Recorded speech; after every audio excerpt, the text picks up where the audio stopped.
Occult Feminism, The Secret History of Women's Liberation, Chapter 9, Pandora's Box, Return to the Goddess. The CIA had already been experimenting on the public with LSD and other psychoactive drugs under the MK-Ultra umbrella of covert operations since 1953. They had been widely investigating the use of these drugs as mind control agents with potential truth serums. We have already discussed how hallucinogenic drugs such as mescaline, peyote, and other hallucinogens were widely used in occult and New Age rituals to help aid in ceremonial magic. I find it fascinating that both the occult and government agencies were promoting feminism, universal New Age religion, and psychoactive drugs to the American public during the same period of the Cold War. In the 1960s, the CIA had been promoting LSD to the counterculture revolutionaries at concerts and music festivals via Harvard clinical psychologist Timothy Leary. It is now public knowledge that Leary had an affair with Mary Pincott Meyer, Cord Meyer's ex-wife. They had been dosing unwitting Johns in New York brothels under Operation Midnight Climax. They had been testing the use of LSD to enhance interrogation methods of enemy combatants under Project Artichoke, which even included dosing their own CIA agents without their knowledge to determine its effects. There were so many experiments done with hallucinogenic drugs at this time that it goes beyond the scope of my book to talk about all of them here, but large portions of MK-Ultra have now been made public, so it is not difficult to find information on it anymore. Despite this, a lot of people dismiss it as conspiracy, even though the CIA acknowledges it. Another famous proponent of hallucinogens, specifically psilocybin mushrooms, who also may have had CIA ties, is Terence McKenna. McKenna's experiences with hallucinogens, shamanism, and drug-aided mysticism often led him to speak about goddess worship and the divine feminine. McKenna was a popular counterculture figure throughout the 80s, giving public talks on New Age spirituality, psychedelics, and what he considered the feminine divinity of Mother Nature. McKenna was vocal about his opposition to Christianity. McKenna attempted to blend goddess worship and shamanic mysticism with the tech revolution through a theory called technological singularity. McKenna did not come up with this theory. It was developed by mathematicians in the mid-1950s, but McKenna was an early proponent of it, believing that technological advancement would reach a stage at which artificial intelligence would forever erase human existence as we know it. McKenna put a spiritual spin on the idea, believing in a broader form of New Age religion, which he called archaic revival. He believed that once we reached the singularity, it would mean a return to Neolithic forms of human social organization, which rejected hierarchy and emphasized a return to the goddess. This might seem pretty convoluted and a bit out there, but that can be attributed to the fact that McKenna was almost constantly under the influence of consciousness-altering drugs. While on DMT, McKenna says he made contact with intelligent beings called machine elves, who were capable of self-transformation, not unlike the popular 80s cartoon Transformers. He believed he was contacting these machine elves in an alternate dimension of reality, which had been opened in his mind by the drug, and that he was receiving higher knowledge from them. Much like with the spirit mediums of the 19th century, McKenna was either deluded or he was contacting some kind of entity which some have supposed could be demonic in nature. Either way, this drug-induced enlightenment formed the basis of his teachings, which many still follow today. McKenna began studying botany at UC Berkeley, a school who owes much of its beginnings to feminist philanthropist Phoebe Hearst in 1965. During his first year there, he began to explore shamanism and the Tibetan Book of the Dead. He referred to this period as his opium and Kabbalah phase. During the 1970s, McKenna traveled the world in search of hallucinogens like DMT, psilocybin mushrooms, and ayahuasca. While in Nepal, he was caught by U.S. Customs smuggling hashish, which some speculate may have been the starting point of his CIA involvement. McKenna was part of a larger movement in the 1970s among counterculture radicals to return to ancient religion in a neo-pagan movement, specifically goddess worship and different forms of witchcraft. It's possible that the widespread use of psychoactive drugs helped fuel the New Age and neo-pagan revivals of the 60s and 70s, which were so incredibly appealing to feminist activists. But there's no doubt that there was a connection between feminism and both of these things long before the Cultural Revolution. There's also the possibility that the rise of feminism and the 19th Amendment and everything else which came from it opened a literal and figurative Pandora's box which brought about the neo-pagan revival.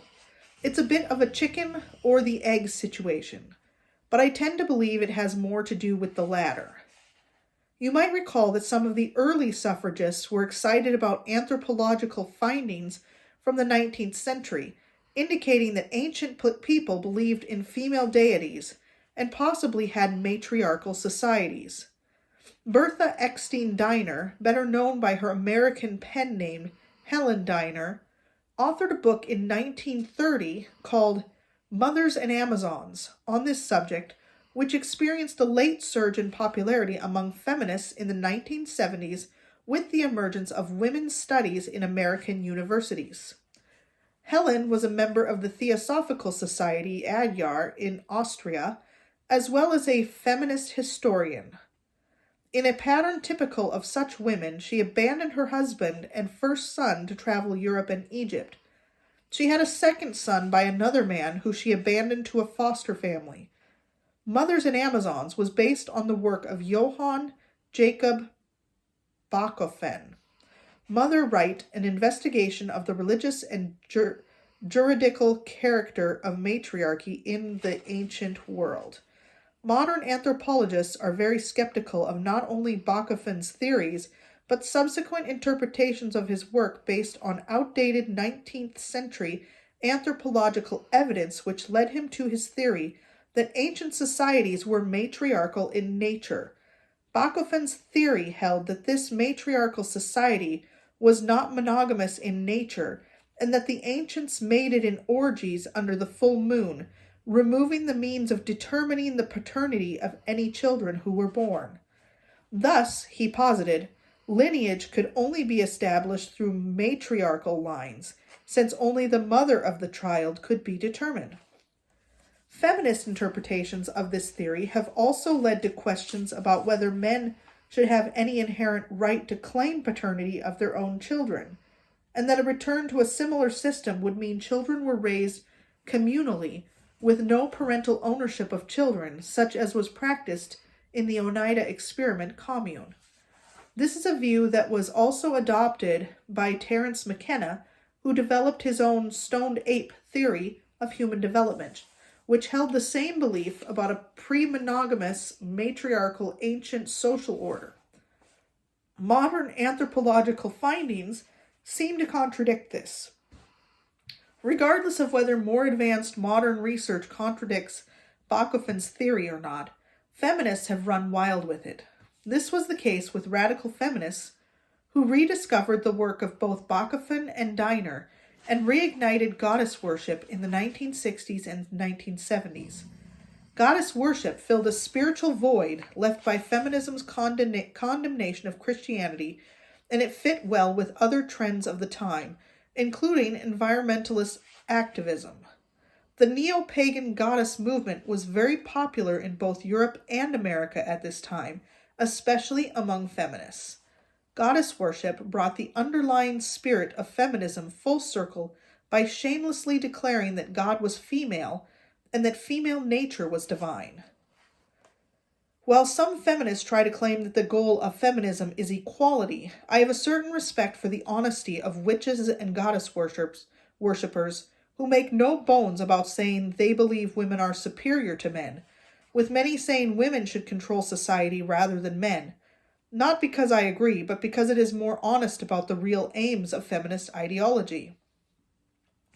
Goddess worship draws heavily on polytheistic religions, which are already synergized into occult practices such as Hinduism, Buddhism, and indigenous and pagan religions.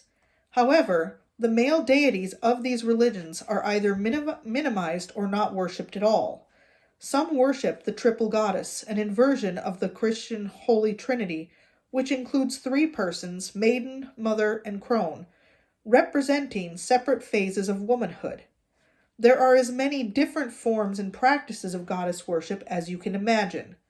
The ability to customize and individualize your own feminist theology is part of the allure and reflects the Luciferian tendency within feminist spirituality, which deifies the self. The spirit of feminism is one of rebellion against authority, rejection of societal expectation, and inversion of Christianity. This is why we often, though not always, find overlap between witchcraft practice and expressly satanic beliefs such as Levian Satanism and Luciferianism. Because of this individuality and lack of centralization, there are endless make-your-own cult sects within feminist spirituality. That this is not entirely unlike Protestant Christianity, as I pointed out in Chapter 3. Many of Crowley's followers developed their own spin-off cults, including Jack Parsons and L. Ron Hubbard. Wicca, founded by eccentric Englishman Gerald Gardner in 1954, is one such movement. Wicca is a decentralized modern form of witchcraft which includes ancient paganism and Hermetic occult ritual. Traditional Gardnerian Wicca worships a male and female deity, the triple goddess, and her male counterpart, the horned god. It is organized into covens, and there are several different traditions with varying practices. Gardner was the first to use public television interviews to popularize Wicca, or any form of witchcraft. This marks a departure from witchcraft historically being a very clandestine religion practiced in secret for fear of oppression. Gardner believed that liberal Enlightenment ideas of religious freedom should include witchcraft, and he took a decade making it into a full religious system which became Wicca. This set a very important legal precedent which led to the repeal of anti-witchcraft laws in England. This legal precedent was later used by the Church of Satan and the Satanic Temple to gain legal status as religions. In fact, at the time of my writing this chapter, the Satanic Temple is using a religious freedom argument to oppose the Heartbeat Bill in Texas. The Heartbeat Bill was made Texas state law on September 1st, 2021, and its main purpose is to make abortion after 6 weeks gestation illegal. The Satanic Temple has announced that it will challenge the law in court based off the Religious Freedom Restoration Act, citing abortion as one of its religious sacraments, therefore demanding exemption from the law. The Satanic Temple reports having received a huge influx of donations and an increase in membership from abortion advocates and feminist organizations due to the press coverage of their lawsuit challenging the new law. In 1971, Zuzana Budapest formed the first female-only Wiccan coven, the Susan B. Anthony Coven No. 1, creating the Dianic tradition. Dianic Wicca is a female-centric form which focuses on goddess worship. It is exclusively female and very popular with radical feminists.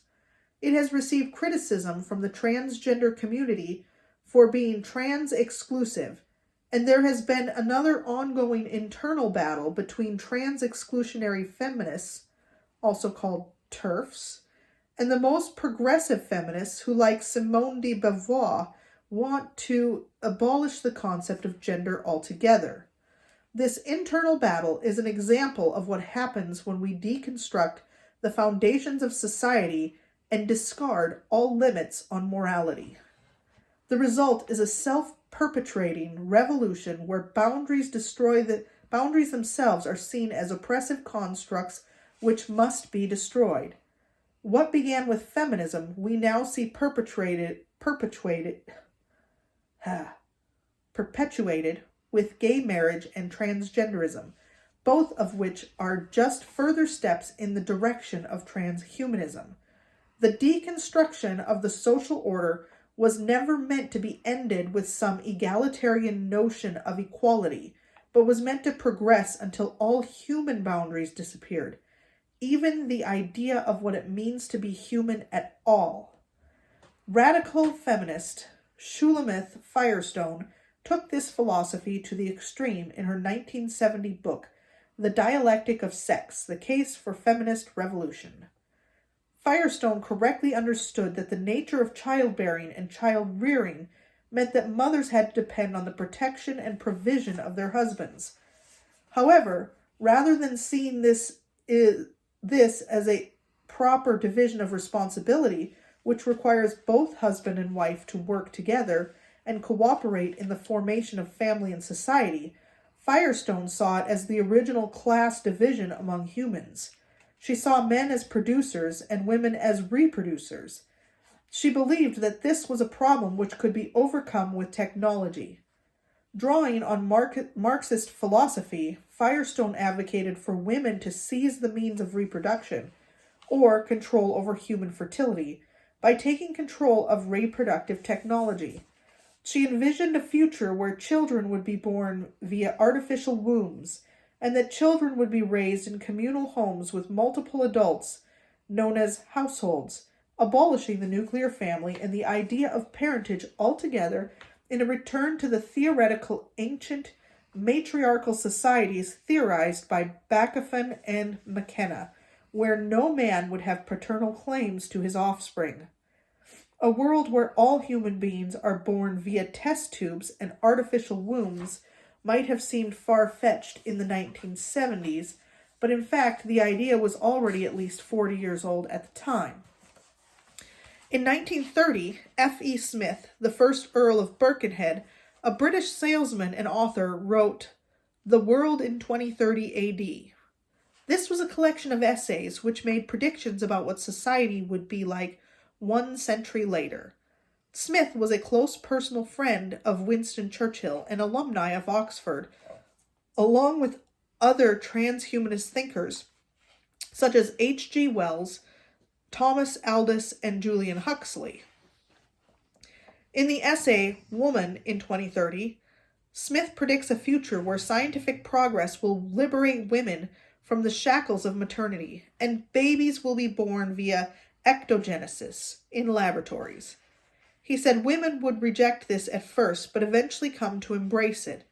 Smith added that this would result from the study of eugenics, and that ectogenesis would be inevitable because there seems no other way of ensuring that the state shall receive adequate supplies of the type and sex of citizens of whom it stands in need. Citizens of any desired physical and mental complexion can be produced at will. Smith agreed with feminists that this would liberate women from the bonds of motherhood, but he also suggested that this would free up most women's time, which should be used to enter the workforce and assist men with technological and scientific work by taking over the more boring and mundane tasks which would allow men to be free to do more important work. I'm sure feminists would not agree with him on this point, but I digress. This is an interesting example of how, whether an atheist technocrat or a pagan goddess worshiper, all roads lead to the same conclusion regarding feminist ideology: that the family, marriage, and ultimately motherhood must be destroyed in order for women to be truly liberated. It also leads to the same conclusion that Christianity is the driving force behind such institutions, which means that it must be destroyed first or reformed to the point that it ceases to be Christianity at all. Occultists and secular humanists alike thought the New Age would bring together all religions and dissolve them into a monad, a singularity, a return to the one which would form a new global world order, and the falling away of these oppressive institutions. New Age spirituality has become a force within popular culture in the last few decades. One person who has arguably done more than anyone else to bring New Age to the masses is Oprah Winfrey, whose daytime television show absolutely dominated the airwaves from 1986 until 2011, making it one of the longest-running talk shows ever, and it still holds the record for being the highest-rated talk show in daytime TV history. The reach and marketing potential of the show was incredible. If you wanted to reach American women, you went on Oprah. The show's influence on public opinion, especially of women, has been called the Oprah effect. This included her endorsement having a major impact on women's spiritual views. In 2002, Christianity Today published an article about how she had become a spiritual leader based on the impact of certain show segments on spirituality. One of the reoccurring segments on the show was called Remembering Your Spirit, which featured spiritual counselors from different faiths. Another similar segment was called Change Your Life TV. These featured multiple different New Age interfaith and esoteric spiritual leaders, including Iyanla Vanzant, Eckhart Tolle, T.D. Jakes, Marianne Williamson, LeVar Burton, and many others. Winfrey began promoting the esoteric self-help program, The Secret, in 2007. What is not a secret is that Oprah has feminist views and is considered an icon of women's empowerment, as well as one of the wealthiest women on earth. Her net worth is estimated at over $3 billion. Oprah Winfrey is just one example of how feminism and occult spirituality has become mainstream in Western culture over the last 40 years. As I mentioned in the very beginning of this book, every current female pop star and famous actress is a feminist, almost without exception. Movies now feature female superheroes, spies, and super soldiers.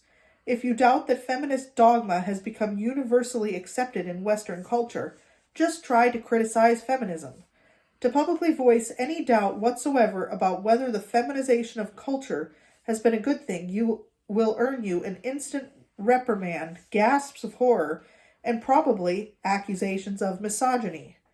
Single motherhood has become a virtue, and single mothers have become saints. To be a feminist is to be on the right side of history, as it has been rewritten by women's studies professors. Gerald Gardner has been successful in bringing witchcraft out of the shadows and into the mainstream. Crowley was correct in predicting that the new eon would be one of radical individualism, the age of do what thou wilt. Victoria Woodhull was prescient when she said that nothing could stop the coming age of feminism. The world moves, she said, and she was right. In article in Newsweek magazine citing data from studies done by Pew Research and Trinity College estimate that in 2018 there were 1.5 million practicing witches in the United States, outnumbering the 1.4 million mainline Presbyterians. In 2016, witches across social media famously hexed the newly elected President Donald Trump, and in 2018 gave the same treatment to Brett Kavanaugh, who was being vetted for consideration as a Supreme Court justice. Many celebrities identify as witches, pagans, New Agers, or occultists, including Lana Del Rey, actresses Fairuza Balk and Sybil Shepherd, Beyoncé, Elon Musk's former girlfriend Grimes, singer Bjork, rapper Azalea Banks, and Stevie Nicks. British historian and expert in pagan studies Professor Ronald Hutton says that as of 2019, Wicca is listed among the top 10 most popular religions in the UK, and the fastest growing religion in the world. There has also been renewed interest in other forms of paganism, shamanism, and use of psychedelics as treatments for PTSD, depression, and anxiety in recent years. Christianity is on the decline in Europe and the United States, with numbers of people attending church or identifying as Christian dwindling each year. Much of the rest of the world is behind the West in terms of women's liberation, but NGOs and foundations like the Rockefeller Foundation and the Bill and Melinda Gates Foundation have been working hard to change that. The trends certainly mark a return to the goddess, and the Greek pagan myth of Pandora's box illustrates how sometimes getting what you want can truly become a curse.